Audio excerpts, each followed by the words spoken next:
If you look at any high-performing team, and I call a business a team of different personalities, there are so many high-performing teams in the world. Like clearing example is Apple, or you look at some of these football teams. They all have a very strong leadership, and it's not autocratic management.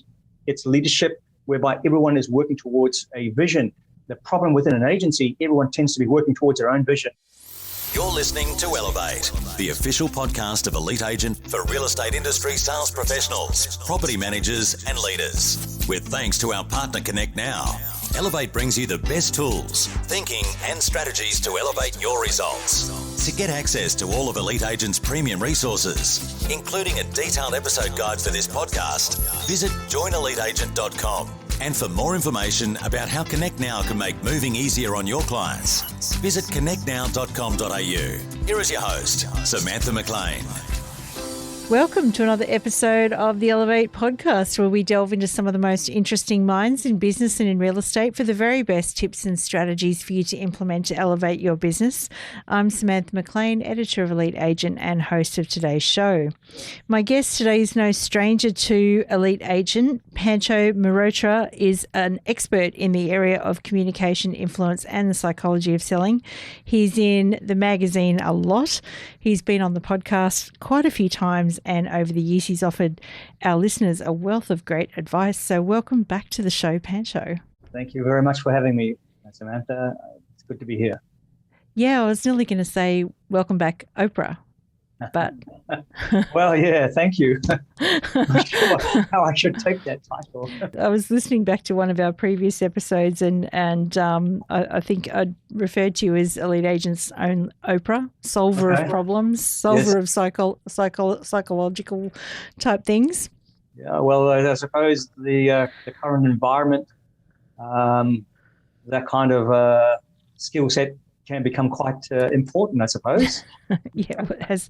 And again, it's funny, the last time I spoke to you was right at the beginning of all the lockdowns last year. And, we talked about, how to deal with uncertainty and stuff like that. And boy, we thought we'd gotten past the uncertainty hump, hey? And now all of a sudden 2021, I think, has provided more of it. Well, yeah, it seems like... we're talking about the environment and how uncertain it is. And some people are rising to the surface and really, really doing well. And there are some people who are really, really struggling. So, the environment is what it is, and you can't change it. It's like changing the weather. You can't do much about it. Economic policy, leadership policy, which I have a great deal of comment on, but I won't. It's very, very difficult to change. So, our talk today is about emotional intelligence, is the ability to be able to be adaptive to the environment. Darwinism in itself. So Oprah, I think, talks a lot about those kind of areas, about, dealing with uncertainty. Actually, well, Oprah talked to Harry and Meghan this year. If you were Oprah, what would you have said to those two? Oh, my gosh. Where do we start? I don't want to go there. I have my own opinions on the couple. And there's a if you really pull it apart, you can read a lot into the kind of information being communicated non-verbally by those two, and it'd be a fascinating training on understanding the truth and the untruths. But I don't want to go there at the moment. They do say definitely that body language reveals a lot, especially when it comes to sales, and it's very interesting you say that. But let's get back to where we're at the moment. So you're currently in Sydney lockdown. Yes. And something that, fun fact, because I was kind of going through my notes on you, thinking about what new things can we talk about. Yes. And fun fact, you're a tennis player. Or Yes. you used to be on the circuit. Mm-hmm. Have you been, with all the stuff going on in Sydney at the moment, have you been able to keep up with your practice? Like, what's it been like trying to navigate that, which is something that's so important to you? Okay, so I don't play social tennis because I'm very, very competitive. I don't see the point of actually getting on a court without actually competing. Right. But I've been very, very fortunate that my son is looking to move into the professional ranks. And so I'm sometimes fortunate when he's got time to hit with me once a week. And so tennis is one of those activities whereby you have social distancing, and you're on the same family. So, and you can do it. So I've been able to work out with him. Unfortunately, he's gone to Tunisia. So I'm left with my usual partner, which is the wall. And and I can spend hours hitting against the wall and feeling pretty good about it. But and I do that, and I'm pretty fit. So tennis is a big thing. It's really interesting when you're competitive. It's very hard to turn that competitive nature off. It's just a part of your DNA. You're always looking to compete. Even from a small age, it was all about, the need to win. Yeah, absolutely. That's interesting, actually, because I wanted to talk to you about some of the articles that you've written recently about salespeople who can be too competitive. Yes. But let's kick off with one of the more recent ones, which was really, really popular, and that was the trouble with hiring a rainmaker. Yeah. So, as salespeople by nature, we are quite competitive. Yeah. And rainmakers, obviously, you hire a rainmaker to bring in the business, but often they can ruffle a few feathers internally with, that approach to competition. Yes. So, first of all, what should agencies consider if they're looking to hire a top selling agent, or, what we lovingly call a rainmaker? The biggest challenge is more about the leadership, because what I find is that most leaders in businesses aren't actually leaders; they're more managers, and so that they don't actually have the capability to actually manage a rainmaker and the interdynamics between the team. And more than likely, what actually happens is that the rainmaker sort of is let go. There's no controlling sort of mandate about behavior, and it's like one of the what's it? You let a fox into the hen house, and it's all chaos. And so you get chaos into relationships between people within the business, and yet the manager is ill-equipped to actually manage that person. It's like having a dysfunctional family whereby one is very ego-driven, narcissistic, sociopathic tendencies, and then you want the dollars, but you don't want the poor behavior. But peel it back, are you actually capable of actually managing a high achievement orientation type personality? Managers, what I say leaders do in high performing football teams, they'll have a bunch of egos. Can you imagine the egos in some of the teams such as the All Blacks or Manchester United or Barcelona, and how the manager takes on a leadership mentorship role, but they're buying players for hundreds of millions of pounds, and they've got to manage and get everyone working as a team. Otherwise, it doesn't work.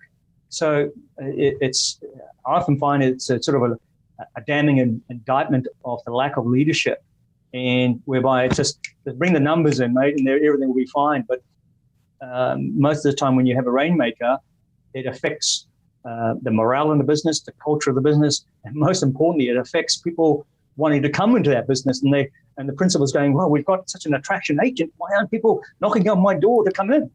When I've interviewed leaders, I've often asked the question, how do you manage top performers? And most of them will say we get out of their way. Yes. But what you're saying is that's probably not the best idea. No. If you look at, it's interesting, if you look at any high-performing team, and I call a business a team of different personalities, there are so many high-performing teams in the world. Like clearing example is Apple, or you look at some of these football teams, they all have a very strong leadership, and it's not autocratic management. It's leadership whereby everyone is working towards a vision. The problem within an agency, everyone tends to be working towards their own vision. There's no shared vision. There's no emphasis on values alignment within an organization. So everyone's sort of running their own little business, and this is all sort of, I suppose, propagated or encouraged that you run your own little business within the business, your own little pod, and you do whatever it takes to bring the listings in. But there's very little, in some businesses you often see these people, says, I've walked into businesses and everyone takes their laptop the moment they go out to lunch because there's a lack of trust. And so this is leadership. It's a problem because the whole game of real estate is going to be changing with the advent of new technology coming in. Okay, so let me ask you, what exactly should you be looking for in terms of personality traits that allow a salesperson to be both a top performer and a good team member, a good team player? Well, I would say if any type of organization, the most important thing they're looking for is coachability. The openness to be coached and to evolve, to learn. It's one of the hallmarks of any high-performing elite salesperson, and I've got quite a number of them that work directly with me one-on-one, and most of them are so open, and they're all most of them are all hitting over 800,000 to 2 million a year, but they're humble and they're coachable and they're hungry to learn. And that coachable, I think Wayne Bennett spoke about it along. He says, give me someone who is coachable and then we can grow that person. But someone who's set in their ways, who won't learn, won't try new things, is a limitation of character. If they're a top performer and they're showing a bit of, I'm great tendencies, like arrogant kind of tendencies, it's the message is steer clear. Yes. Yeah. Well, it really depends on what you want. If you're prepared, once again, when we looked at this emotional intelligence, we also reversed it, whereby we looked at the manager or the principal, and one of the key things we determined was, were you a high-touch manager or leader or a low-touch manager or leader? And that depended upon the type of person that you wanted to bring into your business. If you're a high-touch, then you probably want to get involved in that person and mentor them. So you need to hire accordingly. But if you're a low-touch, you're kind of like the person that says, okay, we'll bring them in, there's your seat, go to it. And you let them run their own little show. So that's a really important aspect of understanding what kind of person are you. Do you low touch or high touch? And that determines, and that's where you get a lot of, I suppose, argy-bargy, whereby you've got a person who's very, very high touch, but he's been brought into an organization whereby there's low touch type of people working, whereby you're kind of floundering. And that's one of the reasons why I've got a lot of friends in the recruitment space, and they were telling me, nearly 80 to 90% of new people within the first 90 days are looking to exit. Yeah. Which is a phenomenal cost to your business. Yeah. The cost of hiring the wrong person is terrible, because it's not just, I was talking about this with someone the other day, it's not just about the time and effort that you spend onboarding them and training them and all the rest of it. You've actually got to offboard them as well, Yes. Internally, and that takes time too. I can't quote the numbers, but nearly 30% of your onboarding costs are on the salary, all the benefits and commission. So if you imagine that you've got someone that you're paying a base wage and all this, 30% of your fee, 30% of the costs are there just on hiring that person, that are a hard cost that you never recover if they leave after 3 to 4 months. Absolutely. So let's move on. Yeah. Earlier in the year, you wrote an article about nature versus nurture and the phenomenon that many agency directors would be familiar with, where you do hire the high performer, you go all in on the high performer, and then they fall short. Yeah. So it doesn't turn out to be the way that you thought it was anyway. Yeah. So I think we were sort of about to go there anyway, but how do you improve the odds of hiring someone that's going to work out? Okay. So as I say, the most important ingredients that I've when we've profiled high-performing salespeople is there's a couple of things that we look for, which is one is what's the achievement orientation, which is how goal-orientated are they to work towards an end objective. So a lot of people don't have very many end objectives. So unless you actually know what you want, you're kind of meandering through life. And the other thing is you need a person with high energy levels. So you need to actually measure their high energy levels. And because you need energy to go after your goals. And if you don't have those two, then you can have a lot of people who talk about it, but don't do any action. So you need sort of, to a certain extent, you need to be able to manage the action and guide them. And so you're looking for certain ingredients. Having profiled a very large subset of people, people become very predictive. Then I can virtually go down to when I look at someone's profile and I go, there's a difference between 3 basis points and 5 basis points. And I can say, okay, this person is going to be roughly around this kind of income area. And if we can improve certain aspects, then they're going to go up this way. So one of the aspects that we look at specifically just for salespeople is the how sensitive are they? And the reason why we look at that area is that sensitivity is their ability to actually not take rejection personally. Because a lot of them take it personally and they become dysfunctional for a long period of time and they're moping around and they're taking every rejection personally and not able to actually, the problem is if you're taking rejection personally, you actually aren't a very good negotiator because at that moment when someone is saying no or disputing with you, you can't negotiate. Because you're in your mind, you're getting, oh my God, versus thinking, oh, how can I change this person's? It's all about how well can you change a person's mind? Yeah. Well, that was the topic of, I think, our last get-together where we were talking about, not getting defensive when people came up with objections, but rather, take it as a challenge and work out where the objection's coming from. Have the ability to actually think about, what are they basing that objection on? Is it information? Is it, hearsay? What is it? I mean, their ability to be patient in a negotiation is one of the hallmarks of really a really good negotiator because they're prepared to be patient and really get to the heart of the matter with someone.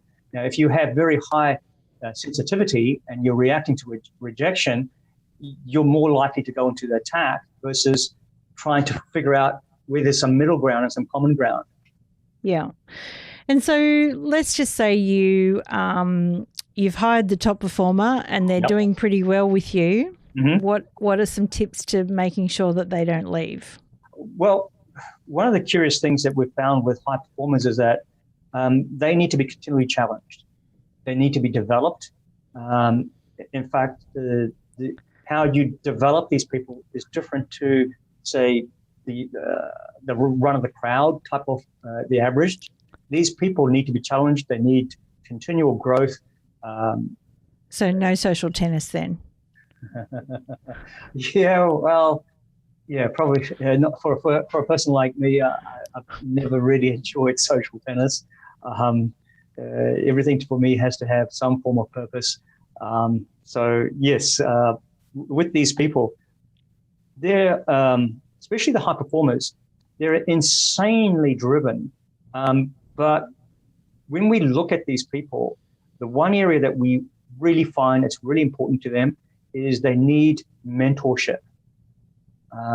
They need a strong mentor to help them out because one of the byproducts of a person who has a lot of energy is to have these fluctuations of energy. And so you'll notice that they come down. It's like the sugar hit. They come down and they need to be brought up again. They need to be always reinforced. So you need to be prepared for that because you'll often find a lot of these high performers have very interesting, I'm not going to go into detail, but have very interesting lives outside real estate. And that affects them. So In one way, do I advocate them having some form of help? Yes, definitely. Interesting. And so in the most recent magazine, you talked about the importance of building an attraction agency. Yep. What do you think are some of the must-dos for agency owners who want to build an attraction agency, like outwardly? What does that look like? For myself, I would rate leadership is really, really important, and culture within the business. And obviously, if success attracts other success, and if you can build a team that works together as a team, I mean, everyone's after, salespeople are after commissions, but there is a way of how you manage that. And these people really need strong development training that is transformative. I've always been really, really interested. The higher a person succeeds, the more self-transformation they actually want. And it's actually different. They personal skills and personal transformation seem to rise as if they're wanting to explore their potential, and the competition is not with other people. It tends to be they're looking to achieve their own personal bests all the time. So the training has to be, I suppose, a little bit more different than if you're looking for grassroots type of work. And that's what actually attracts people. I mean, if you think about all the top teams in the world, why do people queue up to go to Apple? Why do people queue up? Why are players so hell-bent on going to either Barcelona or Manchester United? There is some form of attraction happening, which is a culture, which is a history. And it's stability, but growth. And these teams are always seeming to evolve their game. They're always, it's like today is not good enough for tomorrow, but they're not looking for huge growth. They're just looking for little bits of improvement on a daily basis. And I think an attraction business is one that steps up its game. It's not doing the same thing over and over again, which is, I would have to say that the real estate industry is probably guilty of that for a lot of reasons. It's a very process-driven industry. And when you're married to the process, it's very hard to break it. Where hard work is kind of rewarded, but you fail to realize that the whole environment of real estate is changing due to technology. Yeah, well, that's interesting. I mean, a lot of agents have relied on technology during the last, 12 to 18 months. How do you see technology making an impact, particularly when it comes to communication in the next 12 to 18 months? Is it going to increase or? Definitely. There's some technology that we are using that we don't talk too much about. But all I can say is that Amazon Business is estimated in the next 5 to 10 years that nearly $12 trillion worth of business will be done over the internet, where there's going to be little engagement with the salesperson. That's a phenomenal amount, whether it's products or services. And the engagement with the consumer will be towards the end of the sales process versus the start. So, and talking to a few people in the IT sector that I work with the hallmarks of any type of business is whereby the salesperson actually builds effective communication,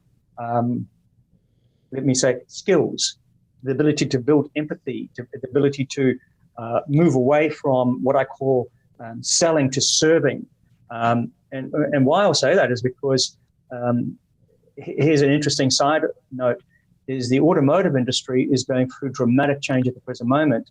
A couple of the large companies like Mercedes-Benz and Honda are now taking away dealerships, and now they're becoming agencies, you'll be able to buy a car on the internet. It'll be the same price, and you'll go into a car dealership, which will not be a car dealership, but to be served like a concierge. So they're actually removing the sales functionality. Now, That is a total paradigm shift of how the automotive industry is going to be operating. Can you imagine a lot of car dealerships actually becoming service-orientated places? Salespeople will disappear. How are the automotive industry preparing themselves for that? Is that all about inbound content marketing and nurturing strategies and things like that? Or Yeah. And I would have to say some of them aren't well prepared for it. The only one I actually see that is well prepared for it is actually Tesla. And they're a technology company, not a car company. And so AI and all these areas is going to play a significant aspect. And just talking to some of the guys in the IT sector is what's going to keep a salesperson's relevancy is the involvement of their communication ability, and specifically what they spoke about, their emotional intelligence. How well do they get along with other people? How well do they actually read the signals? How well can they relate to people versus just crunching out the numbers, as you can see? Yeah, we live in interesting times, don't we? Well, absolutely. And the technology has been fast-tracked due to COVID. Yeah, well, that's the thing. I mean, I think one of the things that has occurred with COVID is, as consumers, we've become a little bit more keyboard warrior, haven't we? Not necessarily in the combative sense, but definitely in the research till our fingers bleed kind of sense. Yes. So that we don't have to deal with the person as much. Yeah. So it's click and collect, right? You can buy a car now on click and collect. You don't actually have to see someone. You go to the website, look at what you want, your options, there's the price, no negotiation, and you put your credit card in, you put your finance in, all done over the internet without any interaction with any salesperson. Now, that's an interesting phenomenon. If that kind of model comes into the real estate industry, what are agents going to do? And the one key thing is, if the agent is to have a long-standing relationship with their clients, well, they better increase their ability to relate to their clients, and that's going to be the biggest thing, because it's a significant purchase, and I think a lot of people still want that connection with the salesperson. But it's interesting how the commercial real estate has a lot of commercial real estate is bought unseen, is bought with no interaction with the salesperson. It's all over the line of emails. So it's coming.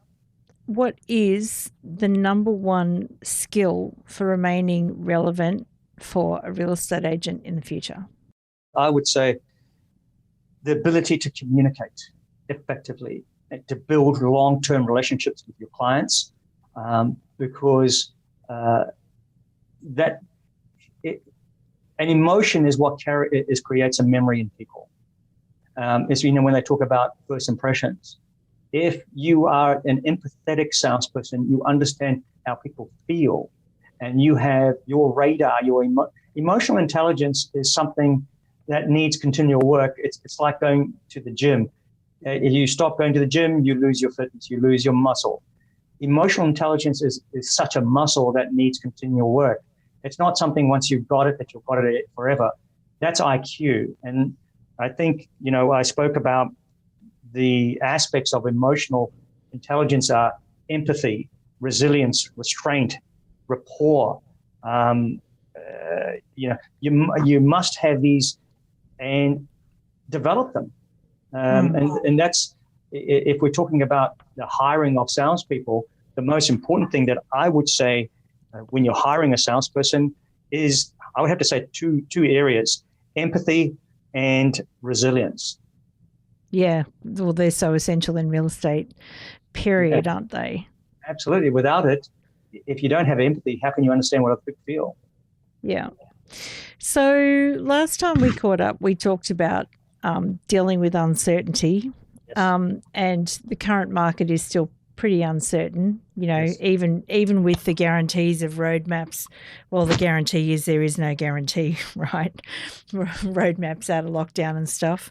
Yeah. Any tips for agents for pushing through the current type of market that we're in? Well, I think one of the most important things that if I'm an agent is to have conversations with people.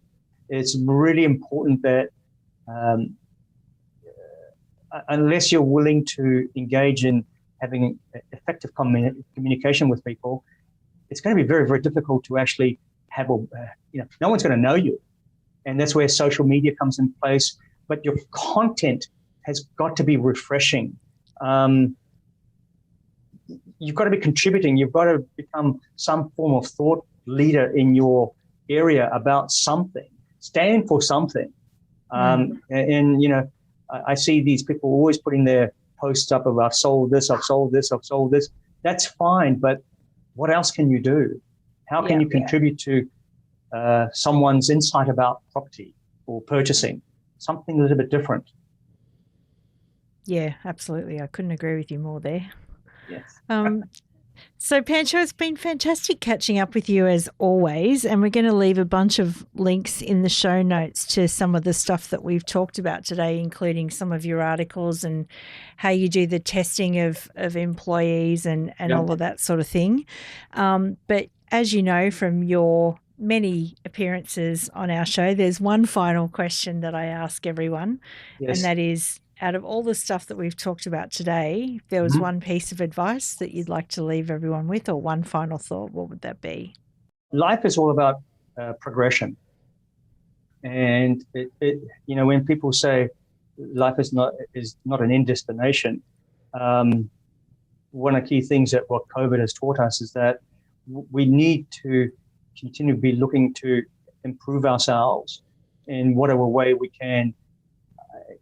Do something to improve yourself, because if you put too much emphasis on the end result, you live and die by those end results. And some people's are very, very fragile, whether they're succeeding because of the end result or they're failing because they didn't get the end result. So we need to continue to look at improving ourselves, our characters, and how we contribute to other people's lives. I think it's really, really important to focus on contribution. Yeah. So one small step forward every day rather than rather than taking 100 steps. Do something to improve yourself every day, and really think about trying to contribute to other people, and you'll be surprised at how it comes back to actually help you in your business and in your life. Yeah, amazing. That is great advice. Pancho Mehrotra, thank you so much. Thank you. It's been really nice being here. We hope you enjoyed this episode of the Elevate podcast, with thanks to connectnow.com.au. Don't forget to get access to all of Elite Agent's premium resources, including a detailed episode guide for this podcast. Visit joineliteagent.com.